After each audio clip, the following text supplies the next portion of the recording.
Comment votre pensée peut influencer les femmes? Est-ce que vous y avez déjà pensé? Découvrez ici le pouvoir insoupçonné de l'esprit sans plus attendre. Je suis Fabrice Julien, coach et auteur, notamment auteur de Comment devenir plus séduisant et savoir conclure avec les femmes. Et dans cette vidéo, je vous explique les pouvoirs cachés de votre cerveau, de votre conviction, de votre envie sur les femmes. Vous voyez, c'est un petit peu toujours le système qui va mettre les gens dans des boîtes. Toi, t'es ci, toi, t'es ça, il faut penser comme ci, il faut agir comme ça. Les études aussi, ça formate beaucoup. Mais il y a des choses qui nous dépassent vraiment dans ce monde. On les oublie, il y a des choses qu'on nous cache aussi, bien sûr.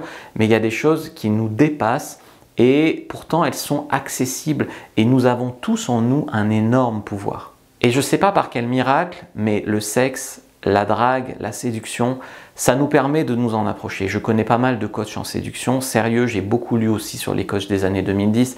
J'ai des copains qui sont des bons coachs, notamment ceux d'Avenue Séduction, etc.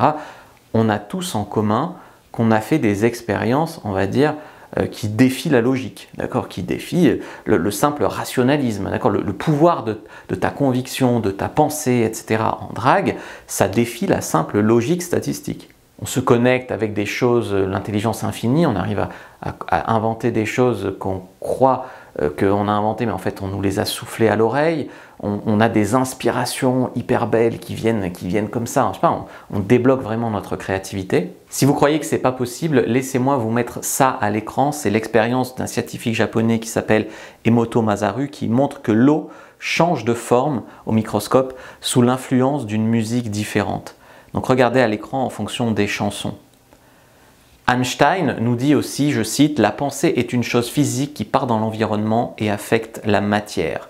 On a aussi cette expérience du riz. D'accord, il y a un riz à qui on parle d'amour et qu'on l'aime, etc. Et l'autre riz à qui on parle de haine, qu'on le déteste, qu'il est moche, etc.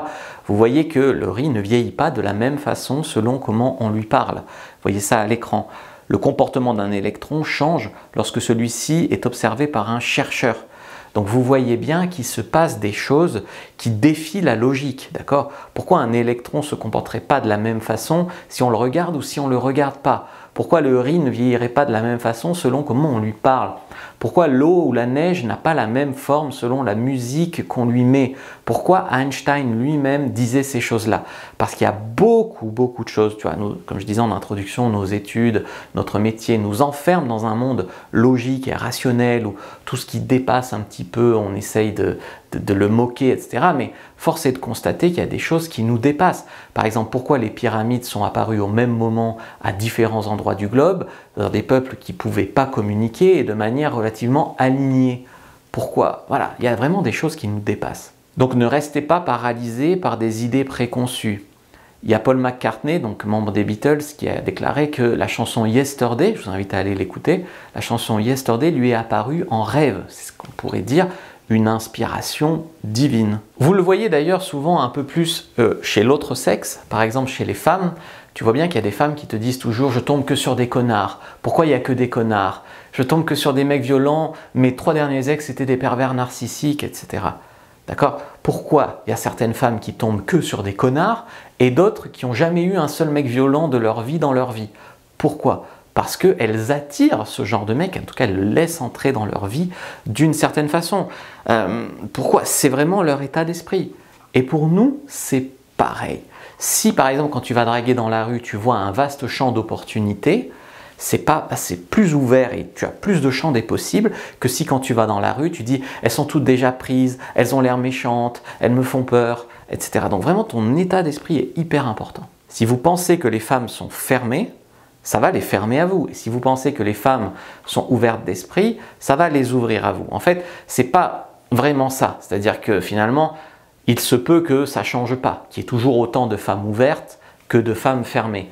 Mais le truc, c'est que par cette vibration, par tes pensées, tu vas beaucoup plus attirer à toi les bonnes personnes.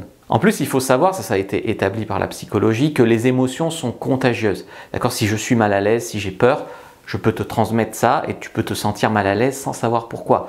De même, si je suis super heureux et tout, même si tu as eu une journée pas top, tu passes une soirée avec moi, si je suis super heureux dans le bonheur, je te contamine et tu te sens mieux. Donc les émotions sont contagieuses. À partir du moment où tu sais que les émotions, l'envie, le désir, tout ça c'est contagieux, tu te dis qu'il faut vraiment aller aborder les femmes qui te plaisent vraiment parce que tu peux leur transmettre cette envie. Et la conviction dans tes phrases d'approche, elle compte énormément. Par exemple, il y a beaucoup d'hommes qui sont là à approcher une femme juste pour dire « j'ai fait mes 3 approches aujourd'hui, salut, je t'ai vu passer, machin ». Mais il n'y a pas de conviction, il n'y a pas d'envie. Quand tu le fais vraiment avec conviction, les résultats changent, même si tu es timide et même si tu le fais de manière imparfaite. Donc ça marche souvent, moi je l'ai observé vraiment mieux avec les femmes qui te plaisent vraiment. Il y a des femmes, tu les vois, tu sens vraiment qu'elles te plaisent vraiment, tu sens vraiment qu'il y a un truc. Des fois tu abordes des femmes qui sont pas mal, mais tu sens pas ce petit truc. Là quand tu sens ce petit truc, d'ailleurs que ce soit une bombe ou pas, hein, tu sens ce petit truc, souvent ça marche mieux. Alors c'est dans la mesure du raisonnable, c'est-à-dire que là il y a des hommes qui déforment mes propos et qui disent je n'aborderai plus que des mannequins, je n'aborderai plus que des top modèles. Non, c'est pas ce que je te dis, déjà parce qu'il n'y en a pas tant que ça dans la rue, donc finalement tu vas pas aborder souvent. Mais tu verras, tu observeras par expérience, dis-moi si tu as déjà vécu dans les commentaires, que tu auras plus de succès généralement quand la fille te plaît vraiment. Peut-être que c'est à cause de l'enjeu. Il y a des gens par l'enjeu, par le stress, ils sont meilleurs, ils se dépassent, ils font mieux, et d'autres par l'enjeu, le stress, ils sont bloqués, ils font moins bien.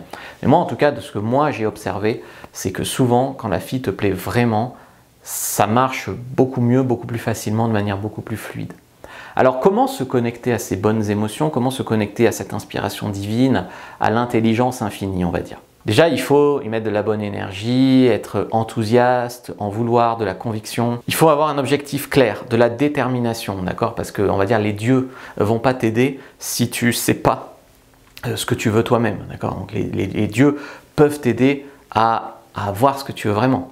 Un peu de foi, de la passion et une petite dose de relâchement. Parce que le génie, généralement, ne vient pas dans la tension. Comme j'expliquais souvent, quand il y a un petit peu d'enjeu, c'est pas pareil, mais quand il y a vraiment une tension qui te bloque, souvent les vannes du génie se bloquent.